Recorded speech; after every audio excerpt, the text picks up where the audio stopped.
আচ্ছা, আমরা তিনটে সংখ্যাগত মান পড়িয়েছি তোমাদের। বাষ্পচাপের আপেক্ষিক অবনমন, স্ফুটনাঙ্কের উন্নয়ন এবং হিমাঙ্কের অবনমন, এই তিনটে সূত্র আমরা পড়িয়েছি। তো তোমরা নিশ্চয়ই খেয়াল করবে যে স্ফুটনাঙ্কের উন্নয়ন এবং হিমাঙ্কের অবনমন এই দুটো ক্ষেত্রেই কিন্তু রাউল্টের যে প্রথম সূত্রটা, সেই সূত্র দুটো কিন্তু বলা হয়েছে স্ফুটনাঙ্কের উন্নয়ন বা হিমাঙ্কের অবনমন দুটোই কিন্তু মোলাল গারত্বের সমানুপাতিক। ডেল্টা টিবি বা ডেল্টা টিএফ এটা হচ্ছে মোলাল গারত্বের সমানুপাতিক। এইখানে একটা জিনিস বলা হয়নি বা তোমরা নিশ্চয়ই প্রশ্ন করবে যে এই গারত্ব দুটো মোলাল গারত্ব নেওয়া হলো কেন, মোলারিটি বা নর্মালিটি নেওয়া হলো না কেন? কারণ মোলাল গারত্ব আমরা জানি, মোলাল গারত্ব হচ্ছে উষ্ণতা নিরপেক্ষ। উষ্ণতার সাথে মোলালিটি কোনো পরিবর্তন হয় না, উষ্ণতা পরিবর্তনে মোলালিটির কোনো পরিবর্তন হয় না।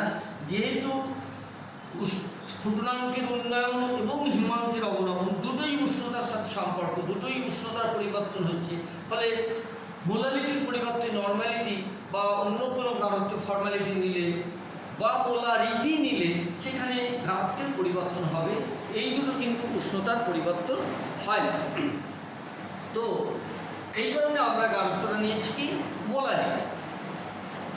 আচ্ছা, আগের দিন একটা তোমাদের হিমাঙ্কের অবনমন করাতে গিয়ে রাউল্টের সূত্রে যেটা উল্লেখ আমি করিনি সেটা একটু বলে নেই, যে রাউল্টের সূত্র সবসময় খেয়াল রাখবে যে হিমাঙ্কের অবনমন আমরা যেটা বলেছিলাম, কোনো দ্রাবে যদি অনুদ্বায়ী তড়িৎ অবিশ্লেষ্য এবং অসংযোজিত দ্রাবক যোগ করা হয় তবে হিমাঙ্কের অবনমন হবে ওই দ্রবণের মোলাল গারত্বের সমানুপাতিক। ওইগুলো কিন্তু খেয়াল রাখবে যে তড়িৎ অবিশ্লেষ্য, অনুদ্বায়ী এবং অসংযোজিত। আচ্ছা, এবার আমরা কিছু প্রবলেম দিয়েছিলাম, সেই প্রবলেমগুলো নিয়ে আজকে আমি আলোচনা করছি। একটা জায়গায় একটা প্রবলেম আছে, দেখবি স্ফুটনাঙ্কের মানের ঊর্ধ্বক্রমে সাজাও। স্ফুটনাঙ্কের মানের ঊর্ধ্বক্রমে সাজাও তিনটে দ্রবণ আছে, একটা হচ্ছে 0.01 molar glucose, 0.01 molar barium chloride আর 0.01 মোলার সোডিয়াম ক্লোরাইড। এখানে দেখো গ্লুকোজ, এটা আমরা জানি গ্লুকোজ হচ্ছে C6H12O6, এটা সমযোজী যৌগ। এখানে এই যৌগটা আয়নিত হয় না, ফলে এই গারত্বে গ্লুকোজের দ্রবণে কত মোল গ্লুকোজ আছে? 0.01 মোল গ্লুকোজ আছে, অর্থাৎ এত মোল গ্লুকোজ অণু আছে। কিন্তু বেরিয়াম ক্লোরাইডের ক্ষেত্রে এটা তড়িৎ, বেরিয়াম ক্লোরাইড যখন আমরা ভাববো এটা কিন্তু তড়িৎ বিশ্লেষ্য। বেরিয়াম ক্লোরাইডের ক্ষেত্রে দেখো, বেরিয়াম ক্লোরাইড আয়নিত হয়ে কি হচ্ছে B++ 2 সেল মাইনাস, অর্থাৎ 1 মোল বেরিয়াম ক্লোরাইড থেকে আমরা 3 মোল আয়ন পাচ্ছি। এখন যেহেতু বেরিয়াম ক্লোরাইড তড়িৎ বিশ্লেষ্য, বেরিয়াম ক্লোরাইড অণু অবস্থায় দ্রবণে থাকছে না, সেখানে আমরা আয়ন পাচ্ছি 1 মোল বেরিয়াম ক্লোরাইড, অর্থাৎ অ্যাভোগাড্রো সংখ্যক বেরিয়াম ক্লোরাইড থেকে আমরা মোট আয়ন পাচ্ছি কিন্তু অ্যাভোগাড্রো সংখ্যক ইনটু 3, অর্থাৎ 3 মোল আয়ন পাচ্ছি। আবার সোডিয়াম ক্লোরাইড ক্ষেত্রে আয়নিত হয়ে কি হচ্ছে, 1 মোল সোডিয়াম ক্লোরাইড থেকে আমরা 2 মোল আয়ন পাচ্ছি। অর্থাৎ এখানে দ্রবণের যে ধর্মটা, দ্রাবকের যে ধর্ম, স্ফুটনাঙ্কের উন্নয়ন বা হিমাঙ্কের অবনমন, স্ফুটনাঙ্কের উন্নয়ন এটা কিন্তু সংখ্যাগত ধর্ম। এখানে 1.01 মোল গ্লুকোজে 0.01 মোল গ্লুকোজ অণু আছে, 0.01 মোল বেরিয়াম ক্লোরাইড দ্রবণে আলটিমেটলি আমরা পেলাম এটা গুণক 3, 0.01 ইন্টু 3 মোল আয়ন পাচ্ছি। আর সোডিয়াম ক্লোরাইডের ক্ষেত্রে 0.01 মোল ইন্টু 2, অর্থাৎ এর স্ফুটনাঙ্ক সবচেয়ে বেশি হবে বেরিয়াম ক্লোরাইড, তারপরে সোডিয়াম ক্লোরাইড, তারপরে গ্লুকোজ। অর্থাৎ স্ফুটনাঙ্কের উন্নয়ন ঊর্ধ্বক্রমে সাজালে glucose less than barium chloride, sodium chloride less than barium chloride. সবচেয়ে স্ফুটনাঙ্ক উন্নয়ন বিষয় হবে বেরিয়াম ক্লোরাইড দ্রবণের ক্ষেত্রে, যেহেতু এখানে আয়নের সংখ্যা বেশি। এরপরের প্রবলেম দেখো, এরপরে আমরা প্রথম প্রবলেম যেটা দিয়েছিলাম সেই প্রবলেমটা একটু দেখো। এরপরে যে প্রবলেম দেওয়া ছিল, একটি নির্দিষ্ট উষ্ণতায় এটি নির্দিষ্ট উষ্ণতায় জলের বাষ্পচাপ 30% কমাতে, 1 নম্বর প্রবলেমের কথা বলছি। একটি নির্দিষ্ট উষ্ণতায় জলের বাষ্পচাপ 30% কমাতে 200 গ্রাম জলে কত পরিমাণ ইউরিয়া যোগ করতে হবে? 200 গ্রাম জলে, অর্থাৎ দ্রাবকের পরিমাণ হচ্ছে W1 গ্রাম সমান 200 গ্রাম জলে কত পরিমাণ ইউরিয়া যোগ করতে হবে? এখানে আমরা W1 হচ্ছে 200 গ্রাম, W2টা ধরে নিচ্ছি, W2টা আমাদের বার করতে হবে, অর্থাৎ দ্রাবের পরিমাণটা বার করতে হবে। ইউরিয়ার আণবিক গুরুত্ব N2, ইউরিয়ার আণবিক গুরুত্ব 60 দেওয়া আছে, এটা ইউরিয়ার আণবিক গুরুত্ব 60। 30% বাষ্পচাপ কমানো মানেটা কি? বাষ্পচাপের অবনমন হচ্ছে 30%, অর্থাৎ 100 ভাগের মধ্যে 30 ভাগ কমতে হবে। অর্থাৎ বিশুদ্ধ দ্রাবকের বাষ্পচাপ মাইনাস দ্রবণের বাষ্পচাপ কতটা কমবে? 30। 100-র মধ্যে 30 কমবে, অর্থাৎ P0 মাইনাস P মানটা 30 আর P0 মানটা কত? 100। তাহলে 30% মানে এখানে বাষ্পচাপের আপেক্ষিক অবনমন কত কি হবে? বাষ্পচাপের আপেক্ষিক অবনমন P0 minus P by P0 is equal to 30 by 100, that is 0.3। এই মানটা দেয়া আছে।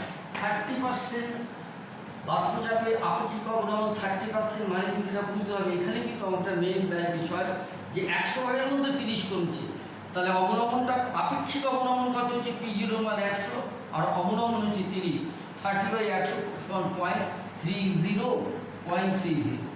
অতএব আমরা কি জানি?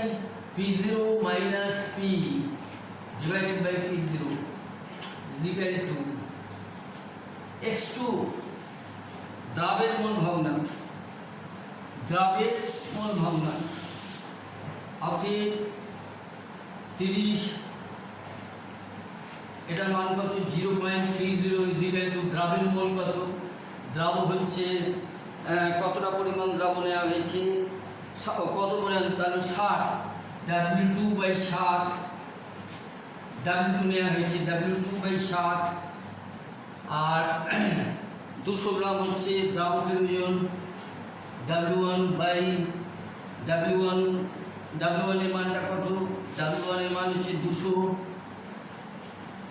Divided by 18 plus W2 by 60, অর্থাৎ W2, এটা W2 হচ্ছে দ্রাবের পরিমাণ আমরা ধরে নেই দ্রাবের পরিমাণ W2 আর এটা দ্রাবকের পরিমাণ 200 গ্রাম জলে 18 হচ্ছে জলের আণবিক গুরুত্ব। অতএব এটার মান যদি আমরা বার করি 0.30 is equal to W2 by 60 divided by, এটাকে ভাগ করলে 11.11 প্লাস W2 বাই 60। এটাকে তোমরা উল্টে দিলে দেখবি সহজ হবে এটা 0.30 আমরা 11.11 প্লাস W2 বাই 60 করলে এটা মান আসছে তোমার 1 plus W2 1 plus 11.11 into 60 by W2। এরকম W2 মান আসবে, যে রেজাল্টটা আসবে W2 মান, এটার অ্যান্সারটা হচ্ছে W2 সমান 285.58, 285.58।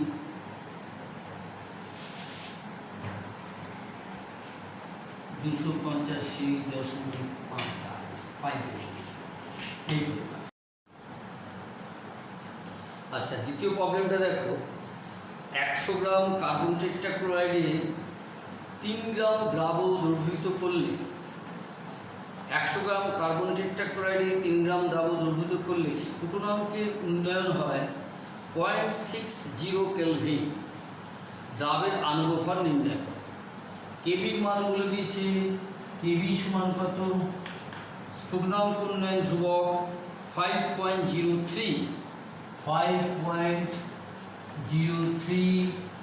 কেলভিন কেজি পার মোল, কেলভিন কেজি পার মোল 5.03। তাহলে 100 গ্রাম কার্বন টেট্রাক্লোরাইড যে কত গ্রাম দ্রাবক যোগ করলে 3 গ্রাম দ্রাবক দ্রবীভূত করলে, 100 গ্রাম কার্বন টেট্রাক্লোরাইডে 3 গ্রাম দ্রাবক দ্রবীভূত করলে তাহলে দ্রাবের আণবিক গুরুত্ব বার করতে হবে।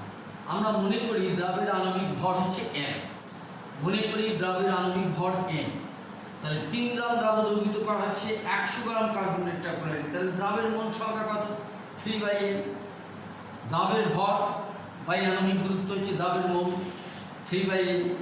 100 গ্রাম দ্রাবকে 100 গ্রাম কার্বন টেট্রাক্লোরাইডে কত মোল দ্রাবক দ্রবীভূত আছে? 3/n, এত মোল দ্রাবক দ্রবীভূত আছে। তাহলে 1000 গ্রামে কত আছে? এটাই হচ্ছে ওই দ্রবণের মোলালিটি। ওকে, আমরা সিম্পলি ফর্মুলায় যদি এটা ফেলে দিই তাহলে কি হবে?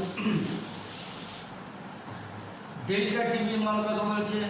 0.60।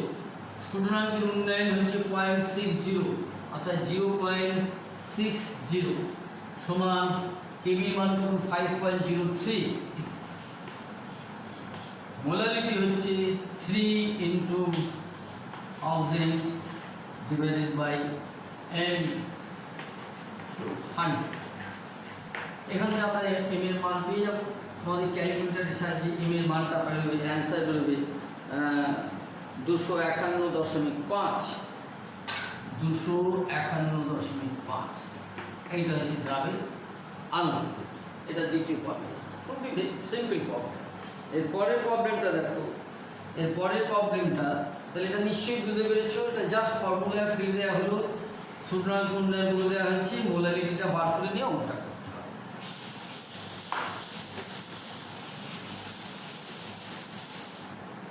এর পরের প্রবলেম 3 দাগটা দেখো, জলে কেএফ এর মান বলে দেওয়া হচ্ছে 1. কেএফ সমান 1.86 কেলভিন কেজি পার মোল। জলে হিমাঙ্কের অবনমনের মান 1.86 কেলভিন কেজি পার মোল হলে 0.1 মোলার ইউরিয়া জলীয় দ্রবণে হিমাঙ্ক কত? 0.1 মোলার, মোলালিটি কত? 0.1। 0.1 মোলার ইউরিয়া দ্রবণের, এই দ্রবণের হিমাঙ্ক কত? তাহলে আমরা জানি ডেল্টা টিএফ সমান কেএফ ইন্টু এম। মোলালিটি হচ্ছে 0.1, কেএফ এর মান বলে দেওয়া হচ্ছে 1.86। ডেল্টা টিএফ হচ্ছে হিমাঙ্কের অবনমন, অর্থাৎ জলের স্ফুটনাঙ্ক টিএফ, জলের স্ফুটনাঙ্ক মাইনাস ওই দ্রবণের স্ফুটনাঙ্ক, স্ফুটনাঙ্ক না হিমাঙ্ক, জলের হিমাঙ্ক মাইনাস ডেল্টা টিএফ, জলের হিমাঙ্ক বিশুদ্ধ জল, বিশুদ্ধ দ্রাবক অর্থাৎ বিশুদ্ধ জলের হিমাঙ্ক মাইনাস ওই দ্রবণের হিমাঙ্ক T prime M equal to delta TF. এটার মানটা হচ্ছে কেএফ হচ্ছে 1.86, মোলালিটি কত? 0.1। এইখানে জলের হিমাঙ্ক কত? 0 ডিগ্রি। আমাদের মানটা বার করতে হবে টি প্রাইম এ, ওই দ্রবণের হিমাঙ্ক বার করতে হবে টি প্রাইম এ ইজিক্যাল টু এটা টিএফ মাইনাস 1.86, টিএফ মাইনাস 1.86, অর্থাৎ দ্রবণের হিমাঙ্ক সমান হচ্ছে জলের বিশুদ্ধ জলের হিমাঙ্ক মাইনাস 1.86। যে বিশুদ্ধ জলের হিমাঙ্ক কত আমরা জানি? বিশুদ্ধ জলের হিমাঙ্ক সেলসিয়াস স্কেলে কি হবে 0 ডিগ্রি সেন্টিগ্রেড, কেলভিন স্কেলে কত 273 মাইনাস 1.86 কেলভিন, মাইনাস 1.86 কেলভিন। 273 হচ্ছে বিশুদ্ধ জলের হিমাঙ্ক, মাইনাস 1.86 কেলভিন। অতএব টি প্রাইম এফ এর মান হচ্ছে এটা মাইনাস এটা, অর্থাৎ 200, এটা যে মানটাই বেরো 271.14 কেলভিন। সেলসিয়াস স্কেলের মানটা কত হবে? সেলসিয়াস স্কেলের মানটা হবে মাইনাস 1.860। সেলসিয়াস স্কেলের মানটা হবে 0 মাইনাস 1.860 ডিগ্রি সেলসিয়াস। যদি সেলসিয়াস স্কেলের মানটা আমরা বসাই, কেলভিন স্কেলের মানটা পাওয়া গেল। সেলসিয়াস স্কেলের মানটা টিএফ এর মান কত? বিশুদ্ধ জলের হিমাঙ্ক 0 ডিগ্রি সেন্টিগ্রেড মাইনাস 1.86, অতএব টি এটা সমান হচ্ছে মাইনাস 1.86 ডিগ্রি সেলসিয়াস। সেলসিয়াস স্কেলে ওই দ্রবণের হিমাঙ্কের মান হচ্ছে মাইনাস 1.86। এটা একটা প্রবলেম গেল। ফোর্থ প্রবলেম যেটা ছিল, ফোর্থ প্রবলেমটা নিয়ে আলোচনা করা যাক। বেঞ্জিনের কেবির মান বলে দেওয়া আছে, সোডিয়াম উন্নয়ন ধ্রুবক দেওয়া আছে 226 গ্রাম বেঞ্জিনের 3.26 গ্রাম সেলেনিয়াম, যার পারমাণবিক ভর 78, সেলেনিয়ামের পলিমার রূপে রয়েছে। দ্রবীভূত করলে এই হিমাঙ্ক অবনমন হয় 0.112 হয়। এনের মান কত? অর্থাৎ সেলেনিয়াম বেঞ্জিনের কেবির মান দেওয়া আছে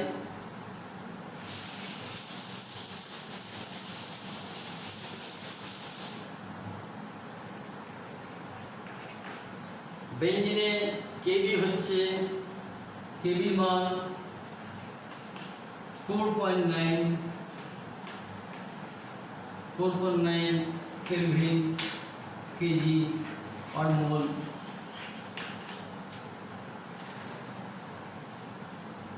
226 গ্রাম বেঞ্জিনে 3.26 গ্রাম সেলেনিয়াম আছে। সেলেনিয়াম কি রূপে আছে? পলিমার রূপে আছে। সেলেনিয়াম রয়েছে পলিমার রূপে, অর্থাৎ n সংখ্যক সেলেনিয়াম জোটবদ্ধ অবস্থায় আছে, সংযোজিত অবস্থায় আছে। n সংখ্যক সেলেনিয়াম পরমাণু সংযোজিত বা জোটবদ্ধ অবস্থায় আছে। এর অ্যামাউন্টটা কত? 3.26 গ্রাম। সেলেনিয়ামের পারমাণবিক গুরুত্ব কত? বা atomic weight of selenium, A of selenium হচ্ছে 78। সেলেনিয়ামের পারমাণবিক গুরুত্ব হচ্ছে 78। এটা পলিমার রূপে রয়েছে, ওই দ্রবণের সেলেনিয়াম রয়েছে পলিমার রূপে। এখানে এন এর মানটা আমাদের বার করতে হবে। হিমাঙ্কের অবনমন কত হচ্ছে? Delta TF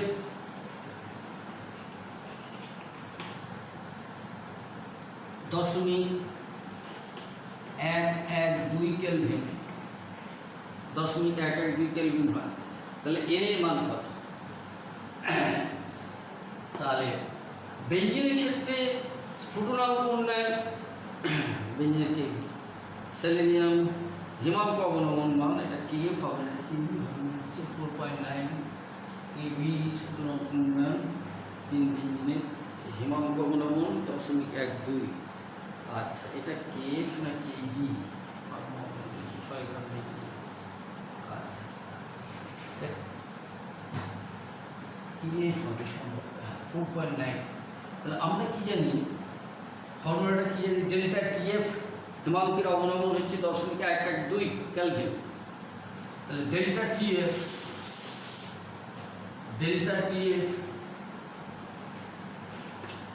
is equal to KF, the KF মান KF into M। Delta TF হচ্ছে কত? 0.112। KF 4.9 মোলারিটি কত গ্রাম? 226 গ্রাম বেঞ্জিন, 3.26 গ্রাম সেলেনিয়াম আছে। সেলেনিয়ামের কতটা ভর? 3.26, তাহলে কত মোল সেলেনিয়াম আছে? 3.26। সেলেনিয়ামের আণবিক গুরুত্ব কত হচ্ছে? সেলেনিয়াম অ্যাটমিক ওয়েট কত? 78, তাহলে 78 ইন্টু n এর আণবিক গুরুত্ব 78 ইন্টু n। কতটা বেঞ্জিনে আছে? 226, 226। 1000 গ্রামে কত আছে? 1000 দিন। এইটা হচ্ছে মোলারিটি। এখানে বুঝে নেবে যে সেলেনিয়াম পলিমার রূপে আছে, অর্থাৎ আণবিক সেলেনিয়ামের পারমাণবিক গুরুত্ব 78, সেলেনিয়াম আছে পলিমার রূপে, তাহলে আণবিক গুরুত্ব কত হবে? 78 ইন্টু n। এই জন্য কে সেলেনিয়াম আছে 3.26, তাহলে কত মোল সেলেনিয়াম আছে? 3.26 ডিভাইডেড বাই 78 ইন্টু n। কত গ্রাম বেঞ্জিনে আছে? 226 গ্রাম, তাহলে হাজারে কত আছে? এটাই হচ্ছে মোলারিটি। আর কেএফ এর মান 4.9 বলে দিয়েছে, কেএফ এর মান এটা বলে দিয়েছে। এখান থেকে তুমি আণবিক গুরুত্বটা এন এর মানটা পেয়ে যাবে। এন এর মান ক্যালকুলেটরের সাহায্যে বার করবে, এর মান বেরোবে 8। আরেকটা প্রবলেম দেখো, এটা নিশ্চয় বোঝা গেল। তাহলে আমরা এখানে এন এর মানটা পেলাম। আরেকটা প্রবলেম, 5 প্রবলেমটা,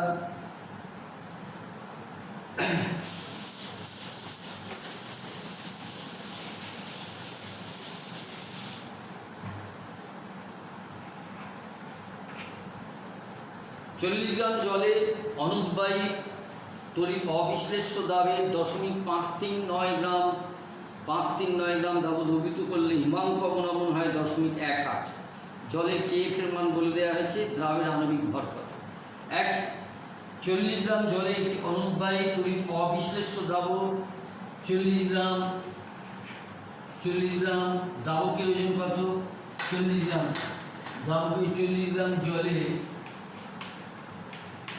40 গ্রাম জলে কতটা দ্রাবক দ্রবীভূত আছে?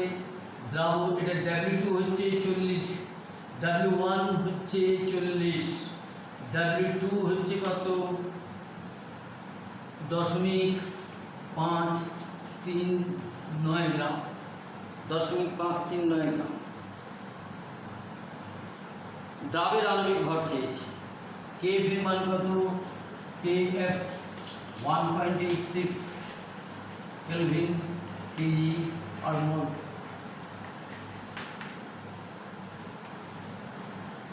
জলে হিমাঙ্কের অবনমন হচ্ছে 0.81 ডিগ্রি সেন্টিগ্রেড।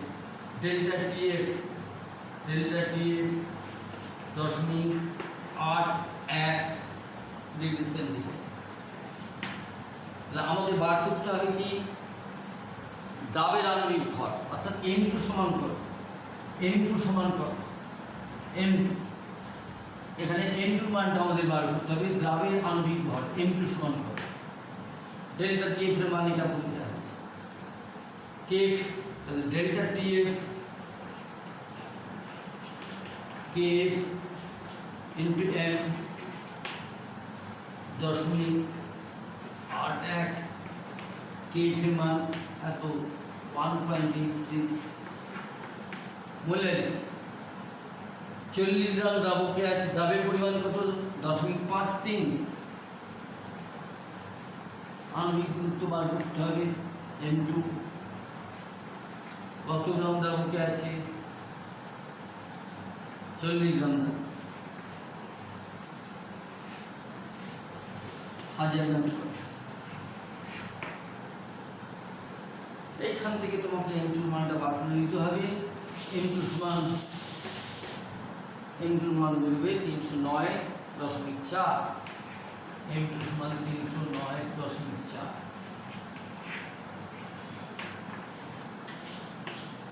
দ্রাবের আণবিক গুরুত্ব 309.4। তোমাদের যে যে প্রবলেমগুলো দেওয়া এসেছিল সবগুলোই করে দেওয়া হলো। আর একটা দেয়া ছিল, সেটা সেটাও করে দেওয়া হচ্ছে। সেটা কার মোলারিটি বেশি।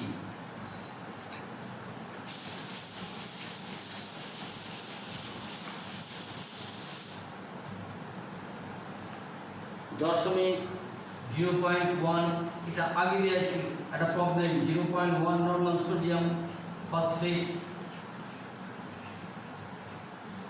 0.1 নর্মাল সোডিয়াম ফসফেট,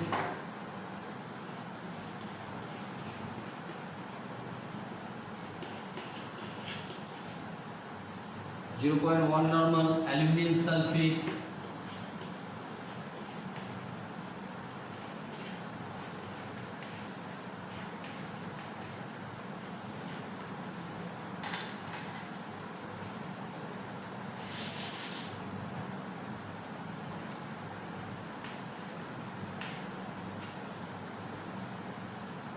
এই দুটোর মধ্যে মোলারিটি কার বেশি?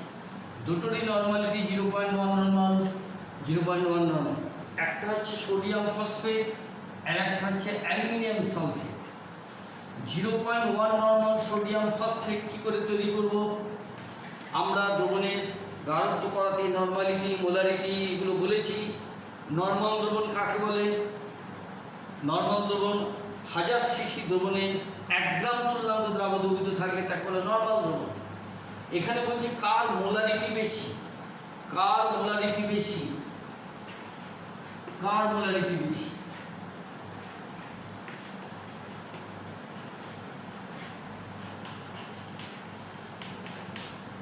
কার মোলারিটি? দুটোর নর্মালিটি 0.1 নর্মাল, 0.1 নর্মাল। মোলারিটি কার বেশি? এখন দেখা যাক 0.1 নর্মাল সোডিয়াম ফসফেট মানেটা কি, কতটা সোডিয়াম ফসফেট আছে। এটা ইকুইভ্যালেন্ট। এর আণবিক গুরুত্ব 1 mole sodium phosphate divided by, কী করে বার করব? মনে করো 1000 লিটার 0.1 নর্মাল সোডিয়াম ফসফেট, তাতে কতটা সোডিয়াম ফসফেট থাকবে? এর আণবিক গুরুত্ব ডিভাইডেড বাই ক্যাটায়ন সংখ্যা।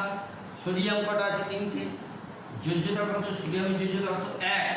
অর্থাৎ এটা equivalent 1/3 molar, 1/3 molar. 0.1 normal sodium phosphate সমান 1/3 molar of sodium phosphate. 0.1 normal sodium phosphate মানে 1/3 মোলার অফ সোডিয়াম ফসফেট।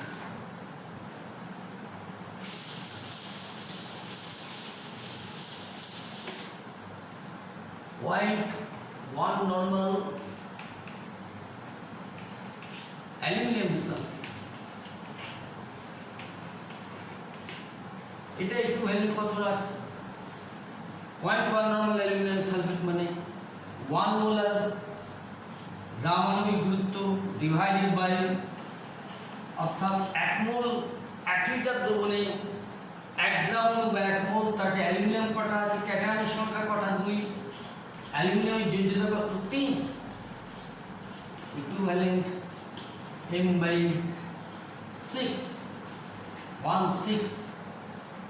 অর্থাৎ 0.1 নর্মাল অ্যালুমিনিয়াম সালফেট মানে মোলারিটি 6/1 ভাগ, 1 মোলার অ্যালুমিনিয়াম সালফেটের 6/1 ভাগ। আর 0.1 নর্মাল সোডিয়াম ফসফেট মানে 1 মোলার সোডিয়াম ফসফেট 1/3। তাহলে কার মোলারিটি বেশি? Sodium phosphate. এখানেই বোঝা যাচ্ছে এটা মোলারিটি 6/1 ভাগ, এটা মোলারিটি 1/3। মোলারিটি বেশি হচ্ছে সোডিয়াম ফসফেট। ঠিক আছে, আচ্ছা এই পর্যন্ত থাক।